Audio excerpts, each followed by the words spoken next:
नमस्कार मित्रांनो, मी स्वाती तोरसेकर एशा पृथ्वीमध्ये तुमचं स्वागत करते. बांगलादेश मधल्या माजी पंतप्रधान खलिदा जिया यांचं निधन झालेलं आहे आणि त्यांच्या अंत्यसंस्कारासाठी त्यांचे पुत्र स्वतः आज बांगलादेशमध्ये हजर आहेत.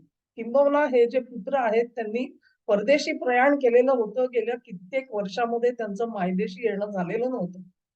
केवळ आईच्या अ, आजारपणामुळे त्यांनी मायदेशामध्ये येण्याचं ठरवलं आणि ते आल्यानंतर मग या निधनाची बातमी जी आहे ती प्रस्तुत करण्यात आली. त्या अगोदर दीर्घ आजाराने त्या अंथरुणाला खिळलेल्या होत्या. तेव्हा अशा पद्धतीने जेव्हा तारीख हे परत आले, त्यानंतर बांगलादेशमधल्या सर्व राजकारणाला एक कलाटणी मिळणार ही गोष्ट उघड झालेली होती. खुद्द बेगम खलिदा जिया यांचा जन्म जलपैगुडी म्हणजे त्या काळातल्या भारतामधला त्यांचं लग्न जियाउर रहमान यांच्याशी झालेलं होतं. तेव्हा ते कॅप्टन होते लष्करामध्ये. पुढे 1971च्या युद्धाच्या प्रसंगी जेव्हा पाकिस्ताननी शेख मुजीबुर रहमान यांना धोका दिला आणि तुरुंगात टाकलेलं होतं, त्यांना अखंड पाकिस्तानचं पंतप्रधान पद मिळू शकणार नाही अशी व्यवस्था केली गेलेली होती. त्यावेळेला बांगलादेशच्या सैन्यामध्ये मोठी फूट पडलेली होती आणि बांगलादेशाचं स्वतंत्र अस्तित्व असावं असं मानणारे जे काही मुठभर अधिकारी होते त्यातले हे जियाउर रहमान होते. त्यांनी मुक्ती वाहिनी सोबत काम केलं त्यावेळेला आणि अशा प्रकारे ते मुक्ती संग्रामामध्ये ओढले गेलेले होते. शेख मुजीबुर रहमान यांची हत्या झाल्यानंतर जियाउर रहमान यांनी सूत्र ही वेगवेगळ्या कालावधीमध्ये देशाचे हातात घेतलेली दिसतात आणि त्यांच्या मृत्यूनंतर बांगलादेशच्या पहिल्या महिला पंतप्रधान म्हणून खलिदा जियांनी सूत्र हाती घेतलेली होती. तुम्ही मुक्ती वाहिनीशी थेट संबंध जरी असला तरी देखील जियाउर रहमान असोत किंवा बेगम खलिदा जिया असोत, यांचं राजकारण हे भारताशी फटकून वागणारं होतं. केवळ फटकून नव्हे तर अगदी भारताला विरोध करणारं होतं. अनेक दहशतवादी गट हे बांगलादेशामध्ये त्या काळामध्ये पोचले गेले. बांगला भूमीवरून ऑपरेट करत होते. ही परिस्थिती होती त्याच्यामुळे बेगम झिया यांची जी पार्टी बांगलादेश नॅशनलिस्ट पार्टी याच्याशी भारताचं फार कधी जवळीक नव्हती. अर्थातच कुठे ना कुठेतरी तुम्हाला संबंध तर ठेवावे लागतात. राजनैतिक संबंध असतात. त्यानुसार भारताचा व्यवहार चाललेला होता. गेल्या 15 वर्षामध्ये काय झालं होतं, सलगपणे शेख हसीना यांचं राज्य असल्यामुळे एक प्रकारे भारत हा खलिदा जिया यांचा पक्ष आणि त्यांचं नेतृत्व हे नजरेआड राहिले होते. आणि त्यामुळे तुम्ही बघाल तर ज्यावेळी परिस्थिती अशी आली, की शेख हसीनांना भारताने सावध करण्याचा प्रयत्न केला आणि ते जे आरक्षणावरून निघालेलं जे सगळं आंदोलन आहे, ते तुम्ही हलक्यात घेऊ नका. त्याच्यावरती योग्य कारवाई करा म्हणून सतत भारत त्यांना सावध करत होता. परंतु त्यांनी लक्ष दिलं नाही आणि नंतर त्यांना देश सोडून पळायची पाळी आली. त्यावेळेला भारताची परिस्थिती फार विचित्र झाली. कारण गेल्या 15 वर्षामध्ये भारताचा संपूर्ण जोर हा शेख हसीनांवरती होता आणि शेख हसीना बऱ्याच प्रमाणामध्ये भारताला योग्य वाटतील असे निर्णय घेत होत्या. एक गोष्ट खरी आहे, की त्यांची आणि चीनची जवळीक सुद्धा भरपूर वाढलेली होती. परंतु तरी भारताला अगदी डिवचण्याचं काम त्यांनी करायचं टाळलेलं होतं. फार सख्य मी म्हणणार नाही होतं, परंतु तरी देखील त्यांनी शत्रुत्वही पत्करलं नाही आणि सगळ्यात महत्वाचं असं, की भारताला हवे असलेले जे दहशतवादी आहेत, त्यांच्यावरती त्यांनी कारवाया तिथे केल्या. तसंच शेख मुजीबुर रहमान यांची हत्या आणि त्या काळामध्ये संपूर्ण जनतेवरती अत्याचार करणारी जी मंडळी होती, त्यांना टिपून त्यांच्यावरती खटले चालवले गेले. त्यांना ते भारतामध्ये येऊन लपलेले होते. सगळे आरोपी त्यांना भारताने त्यांच्या ताब्यात दिलं आणि ती सगळी कारवाई चालू आहे. तर ही परिस्थिती असताना बी आणि भारत हा भावनांच्या दृष्टिकोनातून फारकत झालेली होती असं आपण म्हणू शकतो. आजची परिस्थिती काय आहे लक्षात घ्या. कुठच्याही देशामध्ये मला पप्पू आवडेल का हा प्रश्न असतो. म्हणजे युक्रेनचं काय झालेलं आहे लक्षात घ्या. तिथे एक पप्पू आणून बसवलेला आहे आणि त्या पप्पूनी युक्रेनचा पूर्ण सत्यानाश केलेला आहे. बांगलादेशामध्ये एक पप्पू येऊन बसलेला आहे आणि तो पप्पू काय, तो पप्पू आहे त्यामुळे तो काहीच करू शकत नाही. संपूर्ण देश हा कट्टरपंथी इस्लामी सगळे जे प्रवाह आहेत त्यांच्या हातामध्ये गेल्यासारखा आज आपल्याला दिसतो आहे. आणि मग अशा परिस्थितीमध्ये भारताला सुद्धा सावधपणे पावलं उचलायला लागत आहे.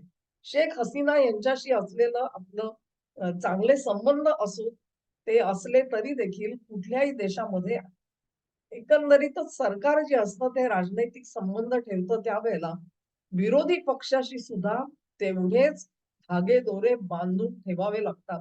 आणि म्हणून शेख हसीना ह्यांच्यावरती आज संकट काय आलंय लक्षात घ्या, की त्यांना फेब्रुवारीमध्ये तिथे निवडणुका होऊ घातलेल्या आहेत आणि अवामी लीगवर बंदी घातली गेलेली आहे. शेख हसीना यांच्यावरती खटले घालून त्यांच्यावरती गुन्हे साबित करून घेतले गेलेले आहेत.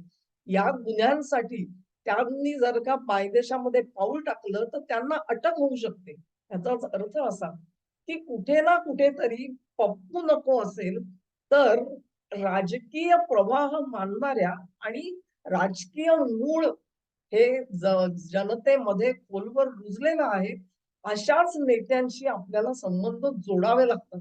असं असताना मग जर का शेख हसीना यांची ही जी केस आहे ती अत्यंत विचित्र बनलेली आहे आणि प्रत्यक्षात व्यक्तिशः त्या जर का तिथे पुढे येऊ शकत नसतील तर मग बांगलादेश काय जमाते इस्लामीच्या हातामध्ये सोडायचा?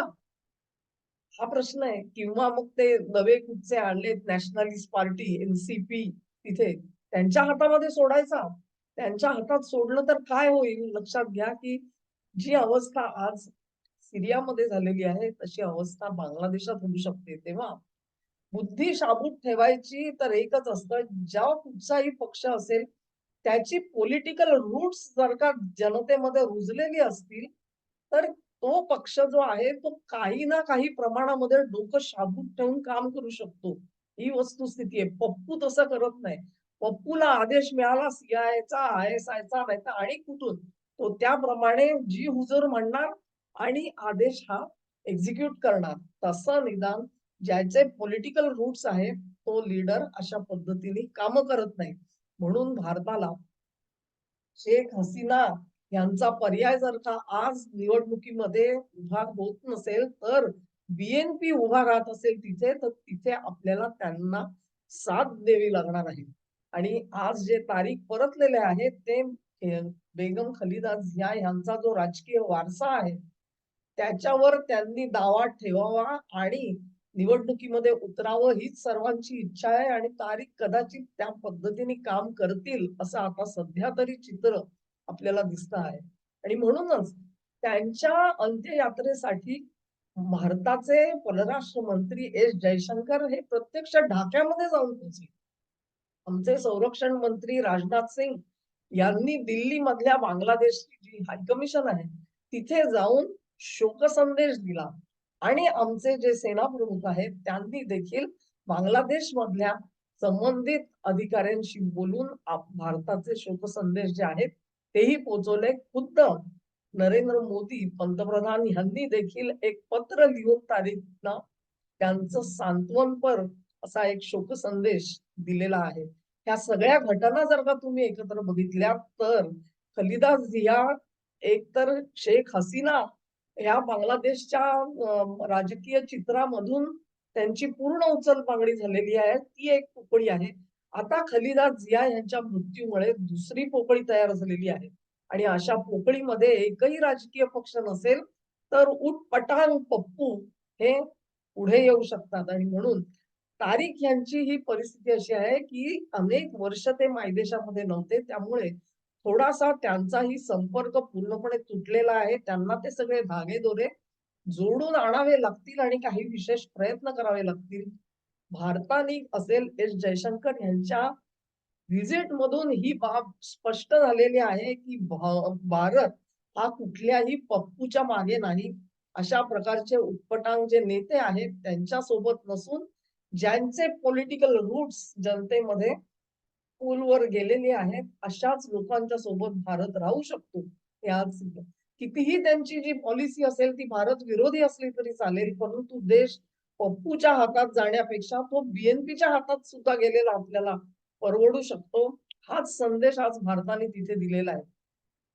मी अनेक व्हिडिओ बघितले बांगलादेशमध्ये एस जयशंकर गेले आणि तिथे काय झालं? ह्याच्यामध्ये कोणी हा जो मुद्दा आहे त्याला विशेष हात घातलेला मला दिसला नाही, की भारताला म्हणतात ना दगडापेक्षा वीट मऊ अशी अवस्था आज भारताची बांगलादेशामध्ये आहे आणि आपल्याला याही अवस्थेमध्ये काही धोरणात्मक पावलं उचलायची आहेत आणि ती यशस्वी करून दाखवायची आहेत. बांगलादेश आपल्याला असा सोडून चालत नाही. तो कोणाच्याही मर्जीवरती नाही टाकता येणार आहे. कारण अखेर तिथे जे काही घडतं त्याचा संबंध थेट भारताच्या सुरक्षेशी येतो आणि म्हणून तिथे मोदींचा जो संदेश आहे तो संदेश घेऊन एस जयशंकर तिथे पोहोचले आणि त्यांनी तो तारीखच्या कानावर घातला. ही बाब महत्वाची आहे. हा गुप्त संदेश काय असेल त्याची तुम्ही आणि मी फक्त कल्पना करू शकतो. परंतु असा गुप्त संदेश जो आहे तो देणं महत्वाचं होतं. त्याचं जे ऑप्टिक्स आहे म्हणजे एक नाट्य जे उभं राहतं त्याच्यामधून, ते नाट्य जे आहे ते केवळ बांगलादेशासाठी नाही, तर बांगलादेश बाहेरच्या ज्या ताकदी आहेत आणि ज्या तिथे हस्तक्षेप करू बघतायत त्या सर्वांसाठी हा इशारा आहे. बांगलादेशामध्ये आज कोण नाहीये. बांगलादेशामध्ये अमेरिकेचे हेर येऊन बसलेले आहेत. तिथे पाकिस्तानचे हेर येऊन बसले. चीनचे तर पहिल्यापासून होते. म्यानमारचे आहेत. अनेक पाश्चात्य देशांचे ब्रिटन असेल, जर्मनी असेल, फ्रान्स असेल, ते हेर येऊन बसलेले आहे. या सर्वांवरती मात करतंय कोण? तर भारत आणि रशिया एकत्र येऊन या सर्व ज्या कारवाया चाललेल्या आहेत त्याच्यावर मात करायचं काम म्हणणं तसं नसतं तर तो वेस्टिन हॉटेलमध्ये मरण पावलेला एक सीआयएचा अधिकारी आणि दुसरा सेंट मार्टिन वरती एक अधिकारी मरण पावलेला दिसलेला आहे. अशा घटना घडल्या नसत्या जर आपण एकत्र काम करत नसतो तर.